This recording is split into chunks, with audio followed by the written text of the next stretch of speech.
அல்லேலூயா. இந்த நாளுக்காக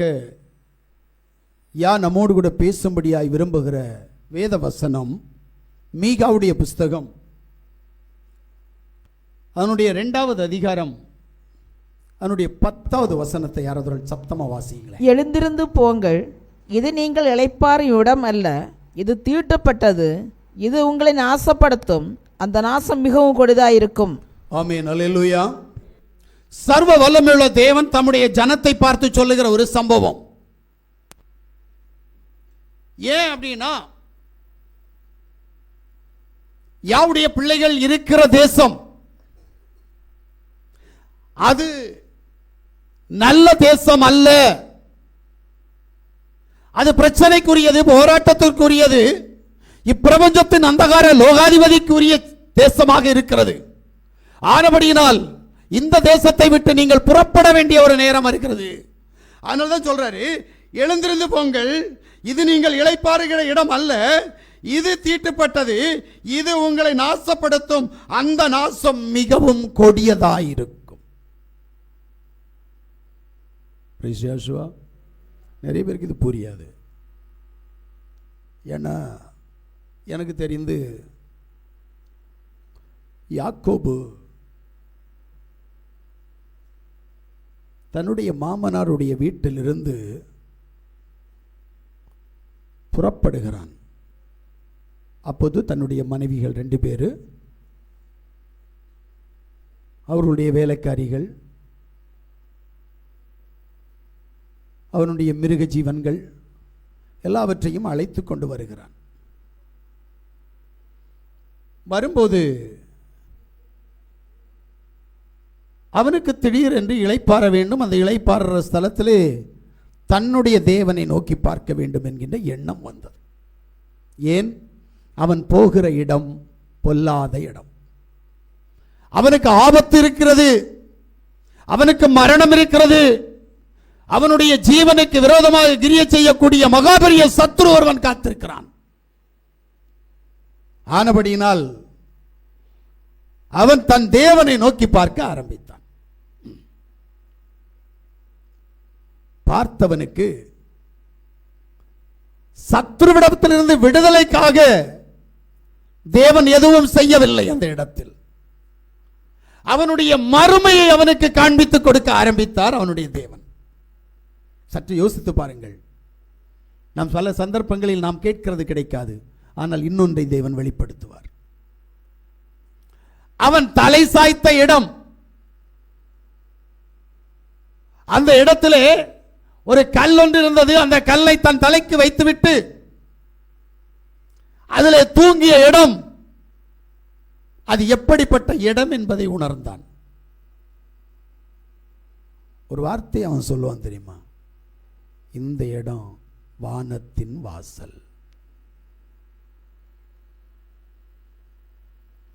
யாக்கோபு பல சந்தர்ப்பங்களில் தேவனோடு கூட கடந்து போன போது அவன் மறுமையை உணர ஆரம்பித்தான். ஆனால் தேவன் அவனுடைய விரோதியாகிய ஏசாவினுடைய கண்களில் தயவு கிடைக்க எதையுமே செய்யவில்லை. ஆனால் அவனுக்கு கிடைத்த ஞானத்தில், அவனிடத்தில் இருந்த செல்வத்தில் ஒரு பகுதியை தனக்கு முன்பாக தன் சத்ருவாக இருக்கிற, தன்னை கொலை செய்ய விரும்புகிற தன்னுடைய அண்ணனுக்கு அவன் பரிசாக அனுப்புகிறான். ஆனால் அதை அவன் ஏற்றுக்கொள்ளவில்லை. நன்றாக புரிந்து கொள்ளுங்கள். ஒருவேளை நீங்கள் நினைக்கலாம், என்னுடைய சத்ருவை நான் வேறு ஏதாவது கோணத்தில் அவனை நான் சரி செய்யலாம் என்று நினைக்கலாம். அது பிசாசாக இருந்தாலும் சரி, அல்லது இந்த உலக எதிரிகள் மனுஷர்களாக இருந்தாலும் சரி, வஞ்ச நெரிச்சலின் ஆவியாக இருந்தாலும் சரி, நீங்கள் நினைக்கலாம். ஆனால் யாக்கோபுக்கு அந்த இடத்தில் விடுதலை கிடைக்கவில்லை. அவன் கொடுத்த பொக்கிஷங்களால், அவன் கொடுத்த வெகுமதிகளால் அவனுக்கு விடுதலை இல்லை, அவனுக்கு சமாதானம் இல்லை. ஆனால் தேவன் இறுதி கட்டத்தில் ஏசாவோடு இடைப்பட்டார். அவர் இடைப்பட்டபடியினால் யாக்கோபு பிரச்சனை இன்றி கடந்து போனான். அல்லேலூயா. அப்ப நம்ம யாரை நோக்கி பார்க்கணும் அப்படின்றது தெரியணும். அதனால தான் சொல்றாரு, நீ கடந்து போகிற பாதை, நீ இருக்கிற இடம் தீட்டான இடம். இந்த இடம் உன்னை சேதப்படுத்திடும். எழும்பு, புறப்படு சொல்வதற்கு காரணம் இருக்கு. இந்த வார்த்தையினுடைய கூட கழிஞ்ச சில மாதங்களுக்கு முன்பாக உங்களிடத்தில் பேசி இருப்பார் என்று நான் நினைக்கிறேன். மனதில் அப்படி ஒரு எண்ணம் இருக்கு. எனக்கு உண்மையா பொய்யான்னு தெரியல. இருக்கா? ரைட். ஆனால் இன்னைக்கு அவர் எப்படி பேச போறார், அன்னைக்கு அவர் எப்படி பேசினார் எனக்கு தெரியாது. ஆனால் கண்டிப்பா யாவுடைய வார்த்தை உங்களுக்கு உண்டாகிறது. இப்போ சர்வ வல்லமையுள்ள தேவன் உன்னையும் என்னையும் பார்த்து சொல்லுகிறார்.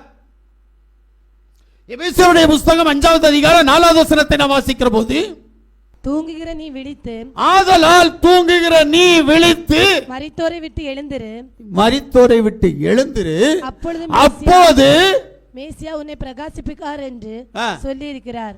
என்ன அப்படின்னா, தூங்குறியா? தூங்கு, நல்லா தூங்கு. ஆனா விடுதலை வேணும்னா 7 மணிக்கு எழும்பக்கூடாது, 8 மணிக்கு எழும்பக்கூடாது, 5 மணிக்கு எழும்பக்கூடாது. நீ எழும்ப வேண்டிய நேரம் 3 மணி. எழும்பு, தூக்கத்தை விட்டு எழுந்துரு. அப்ப ஒன்னு பிரகாசிக்க பண்ணுவேன். நம்ம இன்னும் கை முடக்கி தூங்குறவங்க ஒரு பக்கம். அப்ப எப்படி ஜெபம் பண்ணுவோம்? எப்படி தேவனை தேடுவோம்? தேட முடியாது. அப்ப நீ பிரகாசிக்கப்பட முடியாது. உன்னுடைய சத்ரு உன்னை விட்டு போக மாட்டான். ஒருவேளை மாறி நிற்பான். மகளே, நீ கொஞ்சம் ஜெபம் பண்றியோ? நான் கொஞ்சம் மாறி நிற்கிறேன், ஆனா நீ சீக்கிரமா ஜெபத்தை விடுவேன், நான் உனக்கு மேல வந்து குத்துன்னு குத்த போறேன். போ, நீ ஏன் ஆளு? நீ சும்மா அப்பா யாசுவாவே அப்பா யாசுவாவேன்னு கூப்பிடுவேன். ஆனா நீ ஏன் ஆளு மக்களே? என்ன மறந்து போவாத. யாசுவா, என்ன மறக்காத, என்ன உன் நெஞ்சிலேயே வச்சுக்கோ, வேணும்னா பச்சை குத்தியும் வச்சுக்கோ, ஆனால் நான் உன் கூட தான் இருப்பேன். இப்போ யாசுவா சொல்றார், சரி நீ அவன் கூட இருக்கியா? போ, அவன் என்னை விட உனக்கு சொந்தக்காரன், நீ அவன் கூடயே வாழு, அவன் கூடயே பிள்ளை பெற்றுக்கோ, அவனை கூடயே உட்கார்ந்து சாப்பிடு, அவன் கூடயே குடும்பம் நடத்து. போ. ஏன்னா என் தேவன் போவாஸ். வந்தவள்கிட்ட அவ இப்படித்தான் சொல்லுவார், என்னிலும் பலவான், என்னிலும் நல்லவன், என்னிலும் குணசாலி, என்னிலும் உனக்கு சிநேகிதமானவன், என்னிலும் உனக்கு சொந்தக்காரன் ஒருவன் இருக்கிறான், அவன் உன்னை விவாகம் பண்ணினால் விவாகம் பண்ணட்டும். போ, நல்லா யோசிச்சுட்டு வா. ஆனா வந்தா திரும்பி போக கூடாது. எப்படி? வந்தா திரும்பி போக கூடாது. அப்ப நான் உனக்கு என்ன செய்யறேன்? நிரந்தரமா கிரியை செய்வேன். இல்லையா? இப்படித்தான். நான் உலகத்தோடு இருக்கிற நேரம் ஒரு பிஸ்னஸ் பண்ணுவேன். அந்த இடத்துல ஒரு கதை, அது ஒரு பிஸ்னஸ் தான் இருந்தாலும் சரி, அல்லது நான் ஸ்பீச் பண்ண போற இடமா இருந்தாலும் சரி, ஒரு காரியத்தை சொல்லுவேன். எழுந்திரு விழித்திரு, கழுதிய கருமம் கைகூடு வரையில் சலியாமல் உழைத்திடு. ஒன்றும் புரியாது. எழுந்திரு, விழித்திடு, கருதிய கருமம் கைகூடு வரையில் சலியாமல் உழைத்திடு. அந்த உழைப்பு உன்னை மேலோக்கி கொண்டு போகும். அந்த உழைப்பு உன்னை உயர்ந்த ஜாதி ஆக்கும். அந்த உழைப்பு உன்னை கோடீஸ்வரன் ஆக்கும். அதுக்கு என்ன செய்? எழுந்திடு, விழித்திடு, கருதிய கருமம் கைகூடு வரையில் சலியாமல் உழைத்திடு. இதைத்தான் எம்பெருமான் சொல்றார். தூங்குறியா?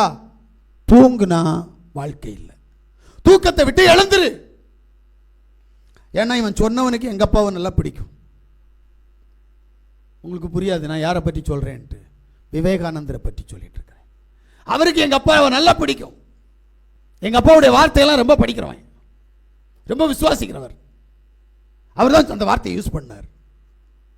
ஆனா எங்க அப்பா சொல்றார், தூங்குகிற நீ மரித்தோரை விட்டு எழுந்துரு, அப்போது நான் உன்னை பிரகாசிக்க பண்ணுவேன். உன் உழைப்பில்ல, நான் பிரகாசிக்க பண்றேன். கொஞ்சம் யோசிக்கிறீங்களா? லூக்கானுடைய புஸ்தகம் 15வது அதிகாரம் அதனுடைய 16 இருந்து 20 வரை நம்ம வாசிக்கிற போது, ஒரு தகப்பனாருக்கு 2 பிள்ளைகள். அந்த 2 பிள்ளைகளிலே ஒருவன் தன் தகப்பனிடத்திலே சென்று, அப்பா, உன்னிடத்தில் நிறைய ஆஸ்திகள் இருக்கிறது, எனக்கு சொந்தமான ஆஸ்தியை எனக்கு பிரித்துக் கொடு, நான் என்னுடைய ஆஸ்தியை வைத்து நான் பெரிய பணக்காரன் ஆகலாம் என்று நினைக்கிறேன் என்று சொன்னான். தன்னுடைய இளைய குமாரன் தன் தகப்பனை நோக்கி ஆஸ்தியை பங்கிட்டு கேட்கிறான். தகப்பனும் தன்னுடைய ஆஸ்தியை, அவனுடைய தொந்தரவு தாங்க முடியாமல், உபத்திரவம் தாங்க முடியாமல் ஆஸ்தியை பங்கிட்டு கொடுக்கிறார். ஆஸ்தியை பெற்றுக்கொண்டவன், பணம் இருக்கிற போது நண்பர்கள் நிறைய பேர் வருவாங்க. அப்படிதானடா? கையில் காசு இருந்தால் சுற்றி சுற்றி ஆள் வரும் இல்லையாடா? ஆனால் காசு எங்கேருந்து வருதுன்னு பார்க்க மாட்டான். காசு இருந்துச்சுன்னா, ஏன்னா அந்த பையனுக்கு அனுபவம் உண்டு, அவன் அனுபவம் எனக்கு தெரியும். அவன்கிட்ட இன்றைக்கி ஒரு 1000 ரூபா இருந்துச்சுன்னா அவனை சுற்றி 4 பேர் கண்டிப்பாக இருப்பான். அவன்கிட்ட 4 பைசா இல்லை அப்படின்னா இவனை விட்டு ஓடணும்னு பார்ப்பானுங்க. இதுதான் இயற்கை விதி. இப்போ இளைய குமாரனுடைய கையில் ஆஸ்தி இருக்கிறது. ஆஸ்தி வந்தவுடனே, ஆஸ்தி இருக்கிறபடியினால் அவனிடத்தில் நண்பர்கள் கடந்து வந்தார்கள். நண்பர்களுடைய செலவினால் அவனுடைய ஆஸ்தி கரைந்து போனது. தகப்பனுடைய வீட்டை விட்டு வெளியே கடந்து போனபடியினால் அவனுக்கு உண்ண உணவோ, உடுக்க உடையோ, இருக்க இருப்பிடமோ இல்லாதபடி கஷ்டப்படுகிறான். இப்படி கஷ்டப்படுகிறவன் மத்தியிலே நண்பர்கள் கடந்து போய்விட்டார்கள். பணம் குறைய குறைய நண்பர்கள் போயிட்டாங்க. இதான் நண்பர்களுடைய வேலை. நான் ஒரு காலத்தில் நல்லா உழைச்சிட்டு இருந்தேன். 2 பாக்கெட்டில் 10,000 ரூபா கெட்ட போட்டுட்டு நேரே என்ன செய்வேன், சென்னையிலேருந்து இங்கே வருவேன் அல்லது வைசாக்கிலேருந்து இங்கே வருவேன்.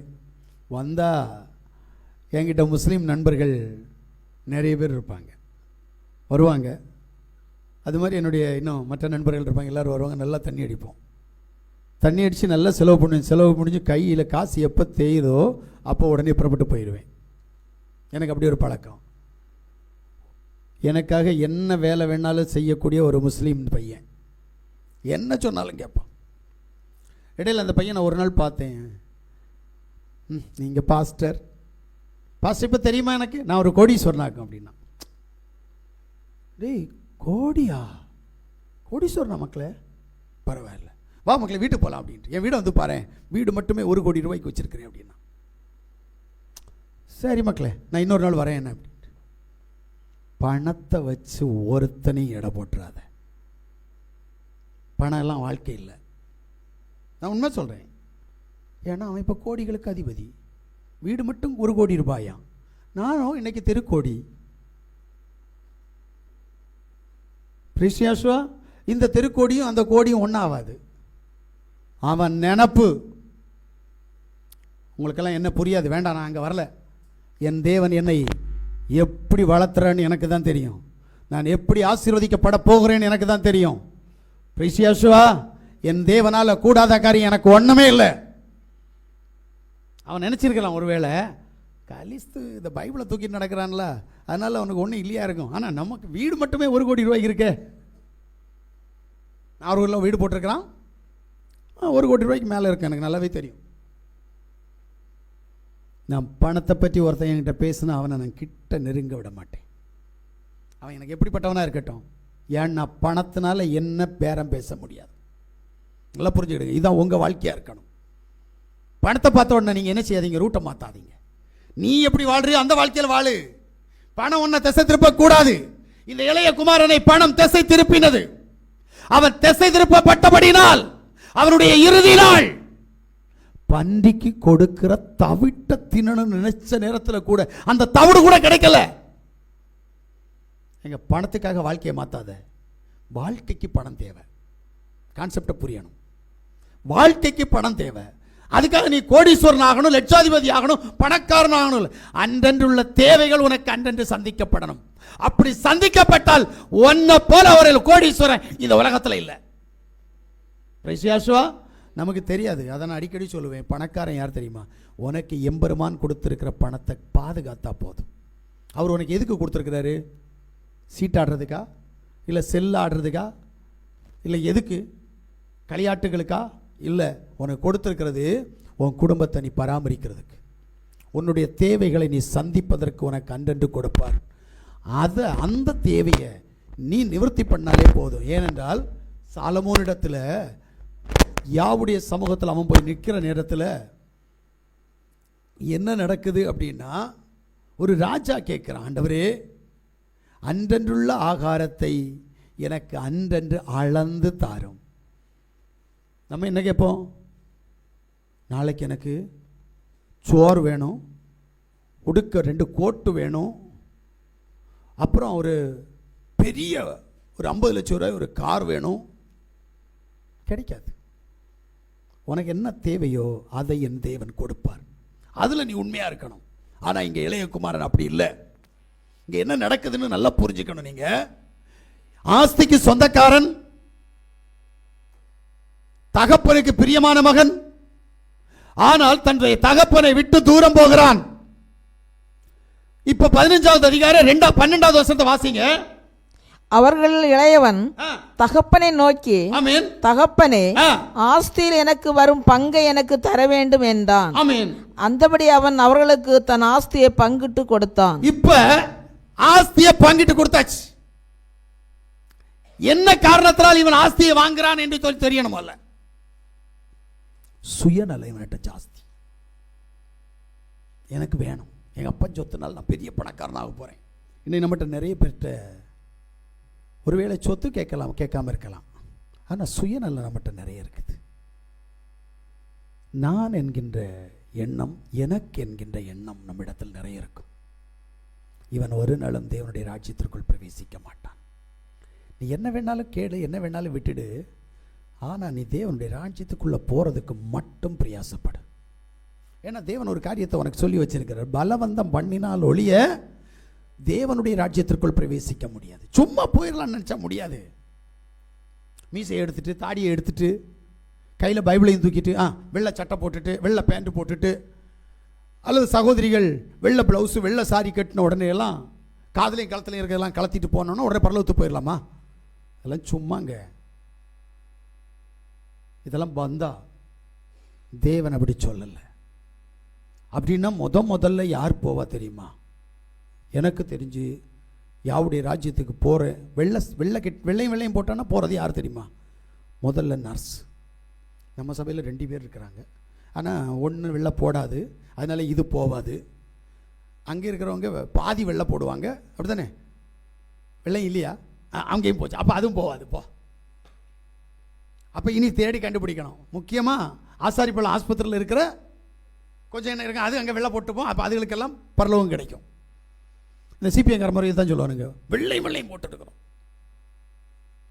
இது வெண் வஸ்திரத்துக்கும் வெள்ளை வஸ்திரத்துக்கும் இடம் தெரியாதவனுங்க. சரியா? இருக்கட்டும், போட்டோம். அப்போ இங்கே பலவந்தம் பண்ணணும் யாவுடைய ராஜ்யத்துக்கு போகிறதுக்கு. நீங்களும் நானும் பலவந்தம் பண்ணுறோமா? வாழ்கிற வாழ்க்கை அப்படித்தானே போயிட்டு இருக்கீங்க. பிள்ளை காலையில் எழுந்திரிச்சு ராத்திரி வரைக்கும் என்ன பலவந்தம் பண்ணம்மா, நீ தான் மாட்டுன்னு என்ன செய்யறது? பலவந்தம் பண்றதே இல்லையே.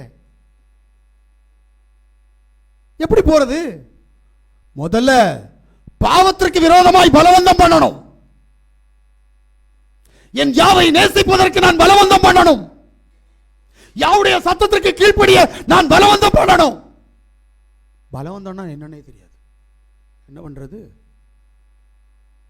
காலையில் எந்திக்கணும், பல்லு தேய்க்கணும், அதுக்கு முன்னாடி பேப்பர் கிடச்சா பேப்பர் வாசிக்கணும், இல்லை டிவிக்கு முன்னாடி இருந்து உலக கதையை கேட்கணும்னா கேட்கணும், அதுக்கப்புறம் பல்ல தேய்க்கணும், கஞ்சியோ கருவாடோ உண்டுன்னா அதை சாப்பிடணும். அதுக்கப்புறம் கொஞ்ச நேரம் ஆலாவூலா சந்தையில் கொய்யாப்பழம் விற்கணும். அதுக்கப்புறம் அவனுக்கு ஒரு ஃபோனு, இவளுக்கு ஒரு ஃபோனு, 4 ஃபோன் பண்ணணும். எங்கள் ஊர் எம்எல்ஏக்கு வராத ஃபோனெல்லாம் நமக்கு வரும், எம்பிக்கு வராத போனெல்லாம் நமக்கு வரும். முதலமைச்சர் போனையே உண்மையிலேயே அந்த மனுஷன் எப்போ எடுக்கிறான்னு தெரியாது. நம்ம போன் 24 மணி நேரம் ஆன்ல தான் இருக்கும். எப்படி தேவனை மறந்துடுறோம்? அப்புறம் சரி, சாப்பாடை கூட மறந்துடுவோம், அது வேற கதை. அச்சோ, இன்னைக்கு சாப்பாடு வைக்கல, என்ன பண்றது? சரி, ஹோட்டல்ல இருந்து வாங்கிடுவோம், இதுல என்ன இருக்கு? இதுதான் இன்னைக்கு நடக்குதுங்க. பிரைசியாசுவா, நீ எப்படி பலவந்தம் பண்ணி தேவனுடைய ராஜ்யத்துக்கு போற? இல்லை, இவன்கிட்ட இருந்த சுயநலம் உன்னிட்ட இருக்கு.